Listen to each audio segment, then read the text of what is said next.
Alex says, that's a statement win at Stockport. That's what we should now be doing week in and week out. Welcome back to Where Hatters Walk. And of course, the Hatters beat the Hatters this weekend. The original Hatters are back here to talk about that win against the league leaders. We've got Mark and Lewis back and Fresh back from other journalism duties. Delighted to have back.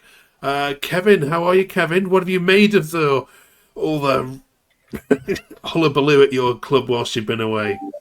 It's been absolutely brilliant. Like I said offline, is I left here. We were in tragic state. Look at that now. Now the good feel factor is good, and back. But I kept up to date with all the games. Wouldn't miss it. One I watched in the air. The other one while I was driving in Colorado, while I was on the passenger seat. So no, I won't miss a game. Okay, Happy to coming be up. Good to have you back, Kevin. Coming up then this week, we are, of course, looking back at that incredible win at Stockport. We're looking at the Fair Play League as well. Where do you think Luton sit in the list of dirty teams this season? The answer to that might surprise you. And, of course, we're up to the letter F this week for our A to Z. Who gets in that for you? Oh, sorry, letter E, sorry, not F. We've skipped one. We're up to letter E. Thank you very much. Mark's face just around me there. Right then, Lewis, we were on the train to Stockport. Good day out?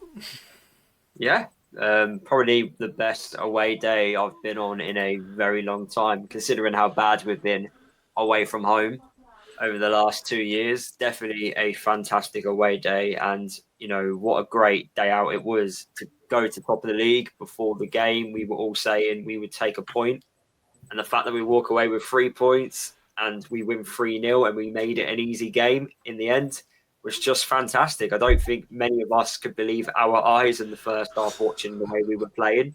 And then to go in at half time 2-0 up, we're like, end the game now. And then the second half, we had a bit of a scare with the penalty, but then our keeper, stepped up when we needed him to. And yeah, the rest is history. We end up winning it 3-0. I mean, be honest, Liz. Have you coming out of that when you're getting the train back up? You've had a sneaky look at the league table and just looked at those 3 points that currently sit between you and six and got a little excited or not? Well, I just can't believe if we win our game in hand, we're like 2 points off the top two. That for me just tells me how bad this league is, because considering we've not even been that great, we haven't really got going. Let's be honest, and we're still like within points away from second is quite crazy in itself. So the fact that we're in this position and we're not even anywhere near our best, I guess hopefully it's a sign that we've got plenty of games to improve, and hopefully we can still achieve what we want to achieve this season. Yeah. All down to this man, Mark, of course, as well. You can just tell how much he loves this club. Brenner says, and wants us to succeed. What are you noticing about the Wilshere brand of football, and what's its most effective qualities? Well, I mean, to think, I think it was 4 weeks ago, Stevenage, and we left that sort of so deflated and not really knowing what the season's going to bring. But honestly, Jack Wilshere has just sprinkled stardust all over us, and the intensity, and he actually played. We've been shouting for a back four all season. He plays the three centre backs, and it just proves that the system works. And he's got players playing in the right position. It's just like a new team, and the passion, and also we're playing with intelligence. And obviously, Izzy Jones is massive to get him back to start.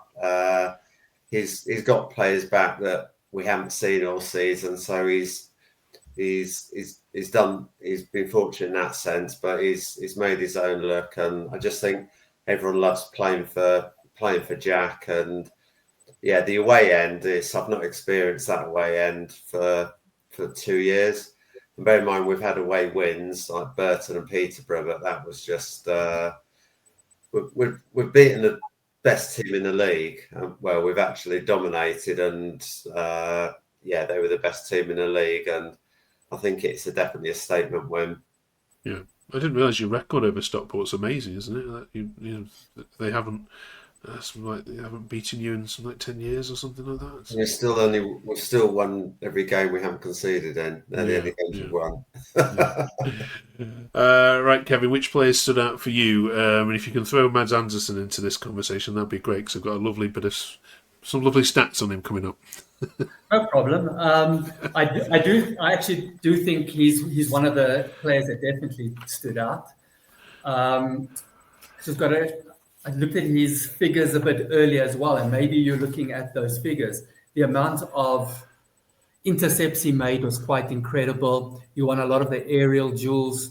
His passing rate was absolutely excellent. I think it was up to 79%. One of those guys that give all their heart. He did the same for Barnsley and that kind of stuff. Makes the odd error. However, he does give everything to his team. I think Mengi is back. He's passionate. It looks like he wants to play for the club. He's fighting with players who make mistakes. He's fighting even with Keeley, who made the odd error on Saturday. And then Keeley himself obviously made the team of the week. Brilliant penalty save, as well as probably saved 3 to 4 other goals. So as good as we were, and you know me, I don't like to be negative. We could have been 2-0 down before we scored. We scored against the run of play, but we deserve that. It's been the opposite of the rest of the season, where we've been dominating, just not putting the ball in the back of the net. The stats, so you've called most of them out here. Yeah, 9 clearances, 7 aerial duels, 1, 3 interceptions, 78% passing success. Impressive stuff, says Luton Town. Luton News. Yeah. Lewis, any other players we need shouting out? How did Liam Walsh do? Because I saw a little spat he had online with a Luton fan about. He said he'd have £100 if Walsh messes it up. But yeah, he's looking good? Well, I thought the post was a bit ridiculous in itself, because I don't think Walsh this particular season has let us down. I would understand it from last season, because he was a bit of a liability and kept getting sent off and letting us down. So that post would make sense last year, but for this year, no. I think in the way Jack Wilshere wants to play his football, Walsh is one of the perfect players for it, because he wants to control games, and Walsh is a fantastic, ball playing midfielder. His passing range is absolutely brilliant. He's a very intelligent player. You just got to keep him fit and don't let him dive into stupid challenges. And I thought he done extremely well against Stockport. He helped us when we needed to keep the ball. But I feel like Bramall deserves credit. He scores the free kick. He also put in the cross for the first goal. And he had a lot of question marks when we signed him, because he was meant to be Alfie's replacement. I was one of those people that put a question mark over the signing, because I thought, could we do better?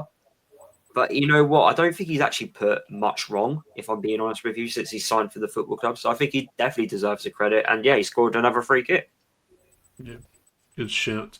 It wouldn't be this podcast, Mark, if we didn't throw up the one negative which the fans are talking about. The 3 goals, of course, came from midfield and Jones at the back, which has led some fans to say, Paul says, well, 3 points, clean sheet, excellent. But a small concern is it's another blank by the forward line. And you can't have escaped what's been happening with Derby County, I'm sure, at the moment. This Derby fan says, Carlton Morris has already matched what Jerry Yates achieved in a whole season for them last year. I mean, just on a side issue, does it hurt you a bit to see how good Carl Morris has been in the Championship this season? No, he served us well, and he's moved on, and he deserves to play in the Championship. But picking faults with Saturday because a forward hasn't scored is, I don't get that. I mean, Wells had a chance near the end of the first half, but his running into space, I think he's actually playing a lot better under Jack. The way he receives the ball and the way he's finding space, he wasn't doing that. He wasn't doing that before, and I think that's as a result of how the other players are playing. And Jake Richards, for me, was just like, wow. I mean, that turn for the third goal, that dummy, he sort of left him standing, and it's frightening to think he's only 18. He can't be 18. He's just so good, and he's just going to be an absolute star. And I think anyone that's looking for faults and the forward line is, the thing is, where football's enjoyable again. It's fun watching us again, and we're creating chances. We've just got so many players and we've got players like, I mean, our best player of the season, Jordan Clark, is still injured. The other Morris, we've got Shaden Morris, who's got pace to burn. He's still injured. Isaiah Jones. There's so many positives that we've got. If you look at the bench, the players we've got to bring on, I just think, why would you? Yes, the forwards aren't scoring, but you look at what they're contributing and don't just look at the goal tally. Yes, forwards are basically get judged on their goals, but it's what they bring to the squad and what we've got on the bench to bring off. So there's absolutely no negatives for me. We've got the most, goal scorers at the football club. I think we've had over 14 players score a goal this season for us, which is the most than any other side in the division.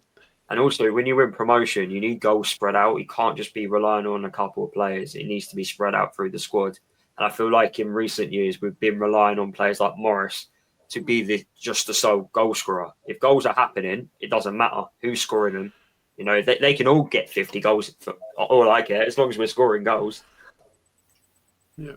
Another clean sheet, Kevin. I mean, you Northampton were stopped as well, and now you've stopped the league leaders who have been, to be honest, scoring goals for fun against some clubs.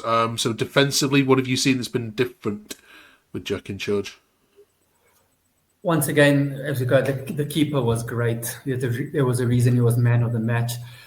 Still think we're making a couple of odd defensive errors. Like I said, they had quite a lot of chances, a lot of headers that just went over, a couple of shots that were stopped. It is looking a little bit better. I think Mengi coming to the party has helped us a lot.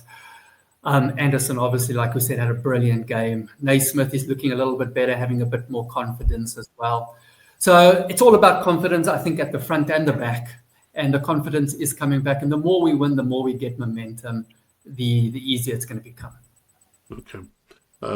And before November's up, we've got 3 home games, of course, now with Rotherham and Huddersfield, and then Lewis, a massive one against Bolton at the end of November. Looking forward to that one already. With the Barnsley away trip, is there any reason why this can't be a very good November for Luton?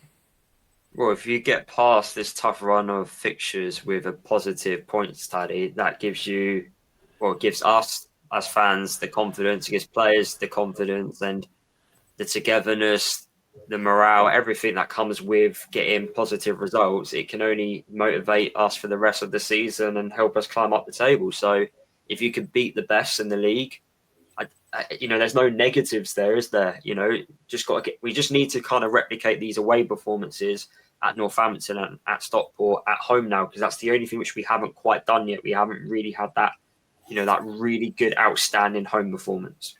Okay, all right.